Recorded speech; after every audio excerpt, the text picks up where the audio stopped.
যে গাড়ির নিচে চাপা পড়েছে এফআইআরের প্রথম দিকে তার নাম রয়েছে, এবং যেটুকু জানতে পারছি যে বিভিন্ন এফআইআর বিভিন্ন লোক করছেন, তার আলাদা আলাদা সব অভিযোগ, কিন্তু নামের লিস্টগুলো মোটামুটি সেম।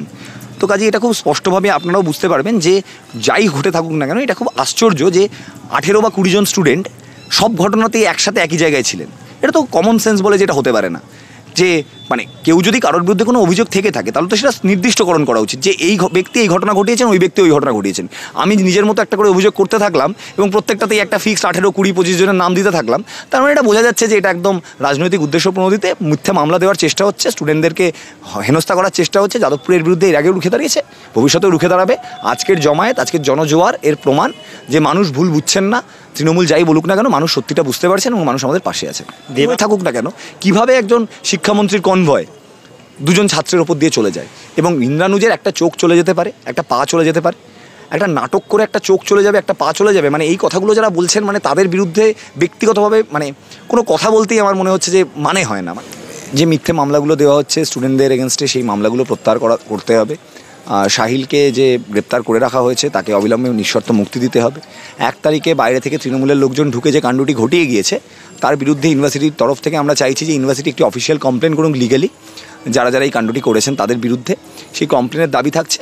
ভিসির পদত্যাগ, শিক্ষামন্ত্রীর পদত্যাগের দাবিও উঠেছে, তবে সেগুলো নিয়ে ফার্দার আরও কথাবার্তা এগোচ্ছে।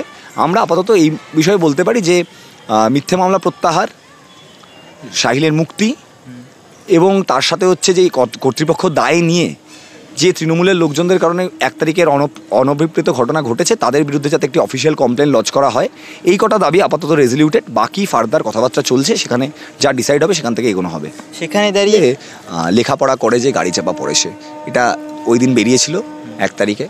আমরা খুবই দুঃখিত, মানে ইন্দ্রানুজ এখনও যে অবস্থায় আছে, মানে এটা বলতেও খুব খারাপ লাগে, মানে এবং তারপরে যা যা উঠে আসছে, মানে আমরা ব্যথিত, আমরা আমাদের কথা বলছি এবং এই জায়গা থেকে এই স্লোগানই আমরা রাখতে চাই যে লেখাপড়া করে যে গাড়ি চাপা পড়েছে বা ইন্দ্রানুজের রক্ত হবে না খুব ব্যর্থ, এই ধরনের স্লোগান আমরা উঠে রাখতে।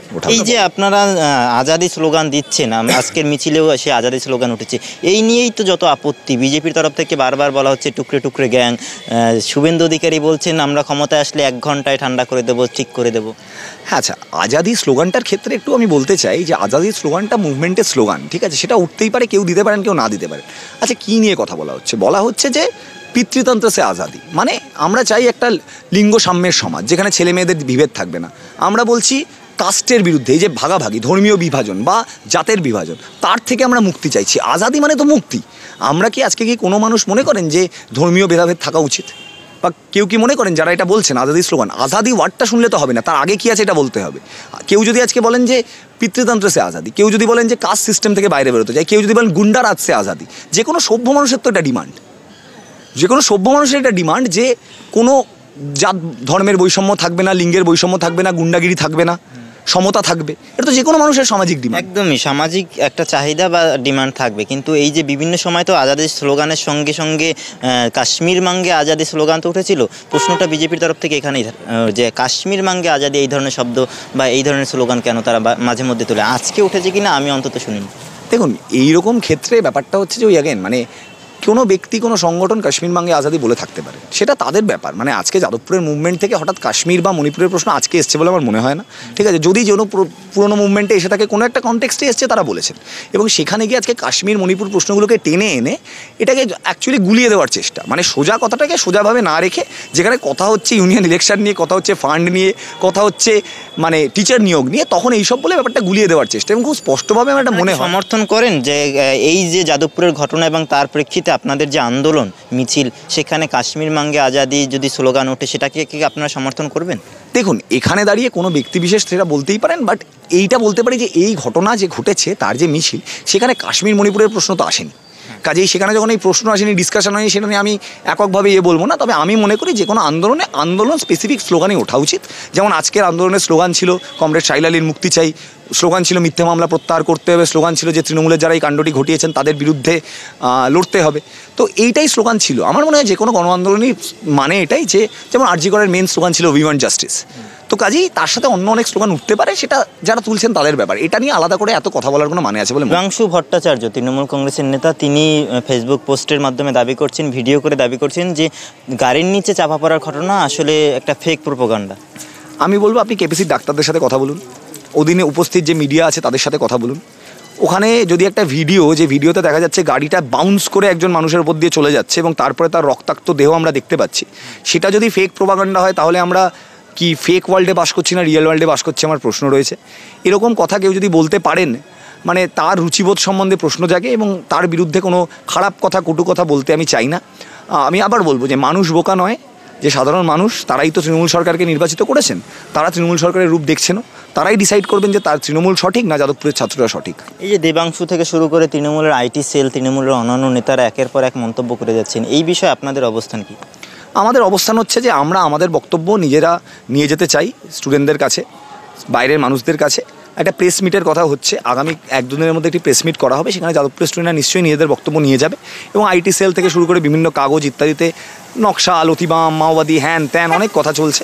আমরা একটা কথাই বলতে চাই যে এরকম অপপ্রচারে মানুষ বিভ্রান্ত হবেন না, এই বিশ্বাস আমাদের আছে। আমরা কোনো বড়সড় পার্টি করি না, আমরা তৃণমূল, কংগ্রেস, সিপিএম, বিজেপি কোনো কিছুই করি না। আমরা স্টুডেন্ট, আমরা পড়াশোনা করতে এসেছি। আমরা আমাদের বেসিক দাবি দাওয়া নিয়ে, ইউনিয়ন ইলেকশনের দাবি, ফান্ডের দাবি, পার্মানেন্ট ভাইস চ্যান্সেলরের দাবি, শূন্য পদে শিক্ষক নিয়োগের দাবি, এইসব দাবি নিয়ে গেছিলাম। তৃণমূলের লোকজন শান্তিপূর্ণ বিক্ষোভের ওপর হামলা চালায়, তারপরে একটি বিশৃঙ্খলা পরিস্থিতির সৃষ্টি হয়। আমরা তারপরে মন্ত্রীর সাথে কথা বলতে চেয়েছিলাম, উনি বলেছিলেন যে 2জন প্রতিনিধি পাঠাও। আমরা বলেছিলাম স্যার প্রতিনিধি নেই, ইউনিয়ন ইলেকশন হয়নি 5 বছর, আপনি এসে আমাদের সবার সাথে কথা বলুন। উনি সেই দাবি মারিয়ে গাড়ি নিয়ে ছাত্রছাত্রীদের ওপর দিয়ে চলে গেছেন। এরপরে গিয়ে ওনারা বিভিন্ন রকম ন্যারেটিভ সেট করতে বাধ্য হচ্ছেন, কারণ এটা ওনারাও জানেন যে সত্যিটা এতটাই ভয়ানক যে মানে সেটা যদি সোজাভাবে সামনে আসে তাহলে হয়তো ওনাদেরই মাস সাপোর্ট অনেক অংশে কমে যাবে। কারণ যাই ঘটুক না কেন, যে বিক্ষোভই হোক না কেন, সেই বিক্ষোভ নিয়ে আপনার যাই বক্তব্য থাকুক না কেন, কোনো সভ্য সমাজে কোনো বিক্ষোভরত মানুষের ওপর দিয়ে কি আপনি গাড়ি চালিয়ে চলে যেতে পারেন? এই ঘটনা এমন একটি ঘটনা যেটাকে শুভবুদ্ধি সম্বন্ধ কোনো মানুষ সাপোর্ট করবেন না। হয়তো তিনি তৃণমূল করতেই পারেন, লোয়ার লেভেলে হয়তো তিনি তৃণমূল করে নিয়ে করেন, কিন্তু তারাও বুঝতে পারছেন, তারাও মনে মনে এটা ফিল করছেন যে এটা হতে পারে না। এবার তার জন্য সেইটা আমার মনে হয় তৃণমূল কংগ্রেস এই ভয়টা পাচ্ছে, কারণ তারাও বুঝতে পেরেছে এমন একটি কাণ্ড তারা ঘটিয়েছে যে সেটা যদি সত্যি আকারে মানুষের কাছে যায় তাহলে তাদের মধ্যে, তাদের যারা সদস্য সমর্থক আছেন তাদের মধ্যে এই বিরুদ্ধে ক্ষোভ। এখানে দাঁড়িয়ে একটা প্রশ্ন স্বাভাবিকভাবেই উঠছে যে আরজি করের যারা মুখ ছিলেন আরজি কর আন্দোলনের, তারাও আপনাদের মিছিলে হেঁটেছে আমরা দেখতে পেলাম, এই বিষয়ে আপনাদের অবস্থান কি? আমাদের আজকের মিছিলে যে ইনিশিয়াল আমি যেটা বললাম যে জমায়েত 2-2.5 হাজার মানুষ একদিনের কলে একটা জমায়েত হয়েছেন এবং সেটা থেকে এটা স্পষ্ট যে সমাজের বিভিন্ন অংশের মানুষের কাছে আমাদের আবেদন পৌঁছেছে। তারা বুঝতে পেরেছেন সত্যিটা কী।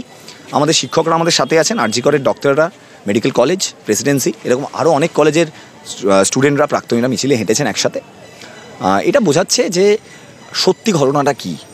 আরজি কর মুভমেন্টের পরেও তো অনেক রকম ন্যারেটিভ চালানো হয়েছিল, তারপর তো মানুষই ডিসাইড করেছিল কোনটা ঠিক কোনটা ভুল। অনেক কথাই তো বলা হয়েছিল। আমরা বিশ্বাস রাখি মানুষই ডিসাইড করবেন, মানুষ আমাদের সাথেই থাকবেন, তারা বুঝতে পারবেন যে কোনটা সত্যি কোনটা মিথ্যে, কারণ যত দিন যাবে আলটিমেটলি সত্যিটাই সামনে উঠে আসবে। আপনারা যখন মিছিল করে গোলপার্ক অবধি গেলেন, তার কিছুক্ষণ আগেই বিজেপির যুব মোর্চা তরফ থেকে একটা মিছিল করা হয়েছিল এবং সেখান থেকে বিজেপির নেতারা দাবি করছেন যে অতি বাম, নকশাল এদেরকে মমতা বন্দ্যোপাধ্যায় আশ্রয় দিয়ে যাদবপুরের জায়গাটাকে দেশবিরোধী একটা আখড়া তৈরি করেছে। দেখুন, অতিবাম, নকশাল এই টার্মিনোলজিগুলো নিয়ে আমার কোনো কিছু বলার নেই, ঠিক আছে? কারণ ধরুন কেউ যদি আজকে তৃণমূল, বিজেপি, সিপিএম বা কংগ্রেস এই পার্টিগুলোর কোনোটারই সদস্য সমর্থক না হন, তারা যদি মনে করেন যে এই পার্টিগুলোর প্রত্যেকটারই ভুলভ্রান্তি আছে, এই পার্টিগুলোর বাইরে থেকে গণতান্ত্রিকভাবে নিজেদের ইউনিয়ন, নিজেদের কার্যকলাপ নিজেরাই চালানো যায়, সেটা কলেজে হতে পারে, পাড়ায় হতে পারে, বিভিন্ন জায়গায় হতে পারে, এরকম গণতান্ত্রিক লেভেলের সংগঠন, এরকম ইউনিয়ন তো বহু জায়গায় আছে। কৃষকদের মধ্যে আছে, শ্রমিকদের মধ্যে আছে, স্টুডেন্টদের মধ্যে আছে, পাড়ায় পাড়ায় বিভিন্ন কোঅপারেটিভ আছে, যেগুলো স্বাধীন কোঅপারেটিভ। স্বাধীন ইন দ্য সেন্স আমি বলছি যে কোনো ডিরেক্টলি কোনো পার্টির আন্ডারে নয়। তো এটা তো কোনো নতুন রাজনৈতিক মডেল নয়, মানে কোনো ডিরেক্টলি কোনো পার্টির আন্ডারে থাকবো না, কিন্তু একটা গণতান্ত্রিক প্রসেসের মধ্যে থাকবো, কারণ কোনো পার্টিকে আমার সম্পূর্ণ সঠিক মনে হয় না। এটা খুব সাধারণ একটা চিন্তা। এই চিন্তাটাতে মুশকিলটা হচ্ছে যেহেতু আমার যেটা মনে হয় যে এই তৃণমূল এটা চেষ্টা করে বা প্রত্যেকটা পার্টি এটা চেষ্টা করে যে উল্টো দিকে যদি কোনো একটা পার্টিকে দাগিয়ে দেওয়া যায় তাহলে, কারণ তারাও জানে যে এই পার্টির অমুক সময় এই ভুল ছিল, অতএব সেইটাকে তুলে ধরা যায় যে আচ্ছা এরা তো ওই সময় এটা করেছিল। কিন্তু স্টুডেন্টরা, মানুষ যদি একত্রিত হয় কোনো পার্টির বাইরে এসে গণতান্ত্রিকভাবে নিজেদের প্রসেসে নিজেরা নিয়ে যান, তাহলে তাদের খুব সমস্যায় পড়তে হয়। তখন এইসব টার্মসগুলো বের করে আনতে হয়, নকশাল, অতিমাম, হ্যান ত্যান ফ্যান। এই যে আপনাদের দেশবিরোধী বলে তা দাগিয়ে দিচ্ছে বিজেপির তরফ থেকে, এই বিষয়টা তাহলে কীভাবে ব্যাখ্যা করবেন? আমি তো এটা নিয়ে একটা খুব স্পষ্ট প্রশ্ন রাখবো যে আমাদের দাবি কী ছিল। আমাদের দাবি একটা ছিল ইউনিয়ন ইলেকশনের দাবি, সেটা নয় ছাত্রদের দাবি। বাকি 3টি দাবি কী ছিল? ভাইস চ্যান্সেলর নিয়োগের দাবি, পার্মানেন্ট ভাইস চ্যান্সেলর নিয়োগের দাবি, রেগুলার ফান্ড যেন আসে তার দাবি, এবং তার সাথে আমাদের যত শূন্য পদ আছে সেই শূন্য পদে যাতে টিচার এবং মানে কর্মী নিয়োগ হয় তার দাবি। এই দাবিগুলো আদতে কী করবে? ইউনিভার্সিটিটাকে বেটার করবে। এটা একটা রাজ্য বিশ্ববিদ্যালয়, রাজ্যের এমন একটি one of the best universities. তো আমরা যে দাবিগুলো তুলছি সেই দাবিগুলো থেকেই তো বোঝা যায় যে আমরা এডুকেশনের পক্ষের কথা বলছি, আমরা এডুকেশন ব্যবস্থার বেটারমেন্টের কথা বলছি। আমরা চাই যাদবপুর আরও বেটার হোক, ইনফ্রাস্ট্রাকচারালি, ফান্ড ওয়াইজ, টিচার আসুক যাদবপুরে আরও, যেহেতু খুব কম ফিজ, এখানে বিভিন্ন অংশের মানুষরা পড়তে পারে।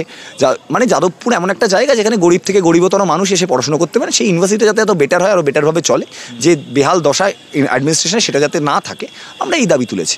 এই দাবির মধ্যে থেকে আপনি এটা বুঝতে পারবেন এটা কি সত্যি দেশবিরোধী দাবি। আমরা কি কোনো রাজনৈতিক দাবি তুলছি এমন যেটা দেশবিরোধী?